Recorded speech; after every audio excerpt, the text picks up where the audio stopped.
Assalamualaikum warahmatullahi wabarakatuh. Waalaikumsalam warahmatullahi wabarakatuh. Selamat pagi anak-anak. Pagi, Bu. Bagaimana kabarnya hari ini? Alhamdulillah. Alhamdulillah, semoga sehat semua ya. Sebelum memulai pembelajaran hari ini, silakan ketua kelas bisa memimpin doa terlebih dahulu. Berdoa dimulai. Bismillahirrahmanirrahim.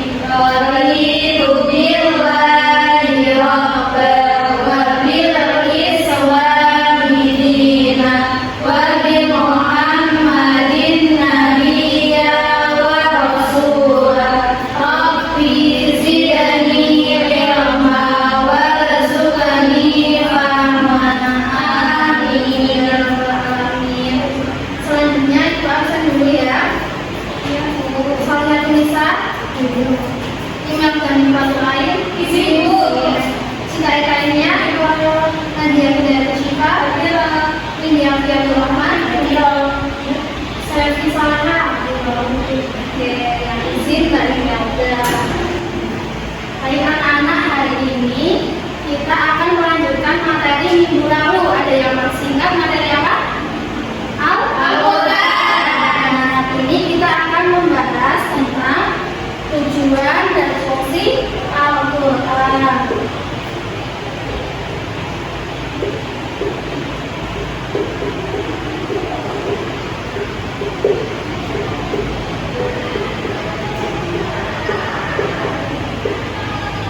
Nah, sebelum masuk ke materi hari ini, Ibu mau tanya nih sama kalian. Ada yang tahu nggak nama-nama Al-Quran itu apa saja? Al-Quran.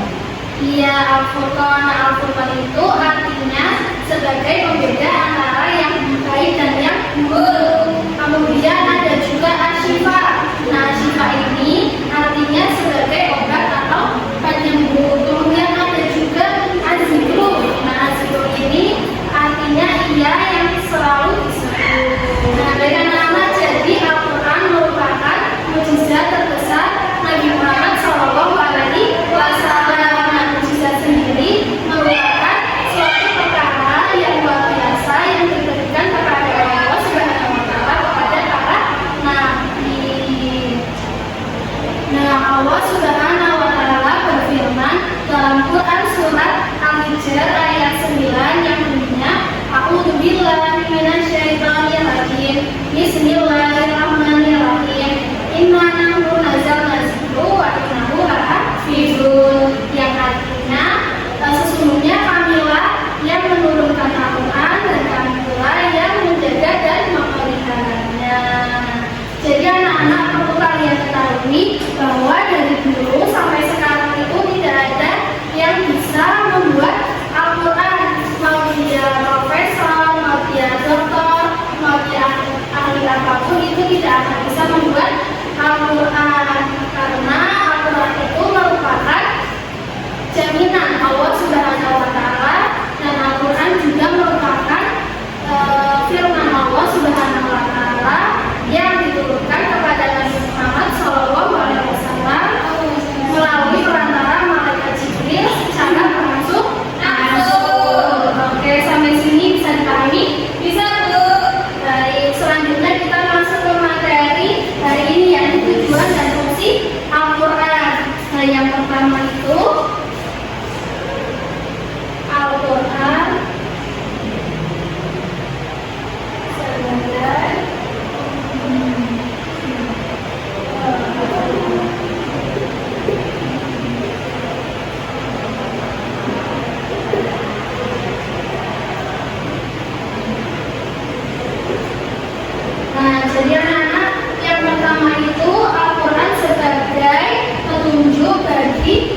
Itu merupakan 3 tujuan dan fungsi Al-Quran. Sampai sini bisa dipahami anak-anak?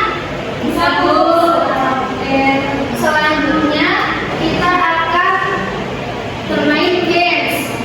Sebelum itu masih pada semangat gak nih? Masih. Pakaiannya lemes. Kita nyanyi dulu ya. Silakan dibuka. Sudah tak kirim ibu. Nyanyi bareng-bareng ya. 1, 2, 3. Al-Quran adalah kitab Allah, diturunkan pada Rasulullah.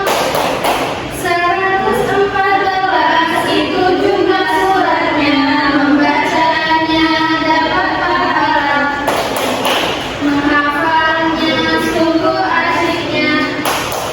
Siapa yang ingin masuk surga? Saya. Amin. Allah Akbar.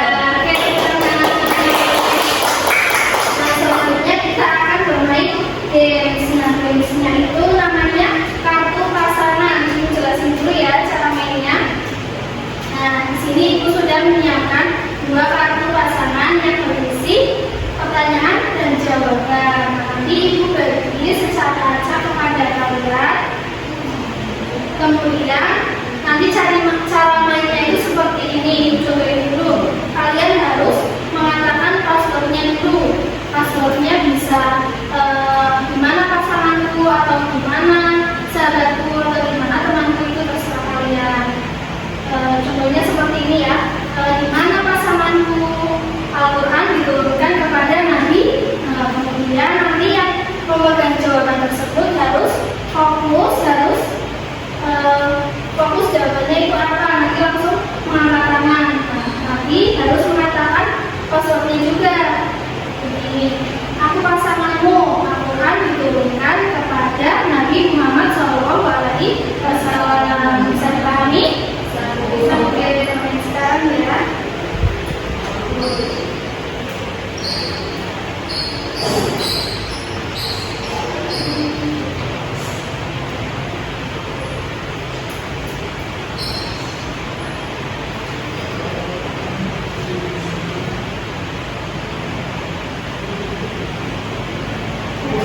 Siapa yang mau maju dulu? Yang tanya ya, silakan Mbak Vindi passwordnya.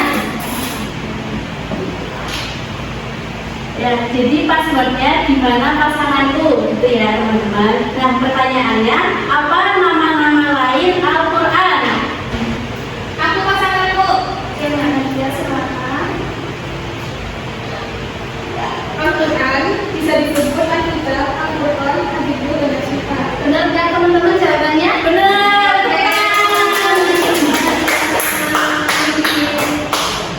Terus siapa lagi yang dapat jawab pertanyaan? Lagi saya Bu. Silakan Mbak Citra passwordnya. Passwordnya di mana pasangan aku? Mengapa Al-Quran dikatakan sebagai sumber hukum Islam yang pertama? Aku pasanganmu. Oke, silakan Mbak Safi.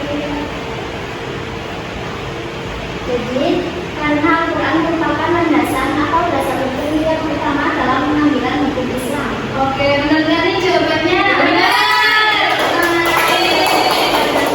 Terima kasih. Nah, baik anak-anak, dengan game tersebut ibu bisa tahu sejauh mana kalian memahami pelajaran hari ini. Sepertinya sudah pada paham ya? Sudah pada paham belum nih? Ya, Bu. Ya, alhamdulillah. Coba ibu tes tadi tujuan dan fungsi Al-Quran itu ada berapa? Ada 3. Yang pertama apa Mbak Cina? Al-Quran sebagai petunjuk bagi manusia. Ya, yang kedua apa Mbak Nisa? Al-Quran sebagai hukum Allah Yang ketiga apa Mbak Widi? Al-Quran sebagai peringatan dan pelajaran bagi manusia. Oke, alhamdulillah sudah pada paham ya. Sudah, Bu. Nah, baik anak-anak, selanjutnya kesimpulan pembelajaran hari ini yakni Al-Quran merupakan pedoman penting bagi hidup manusia. Nah, Nabi Muhammad SAW bersabda, "Taraktu fikum amrayni lan tadillu ma tamassaktum bihima, kitaballahi wa sunnata rasulih." Yang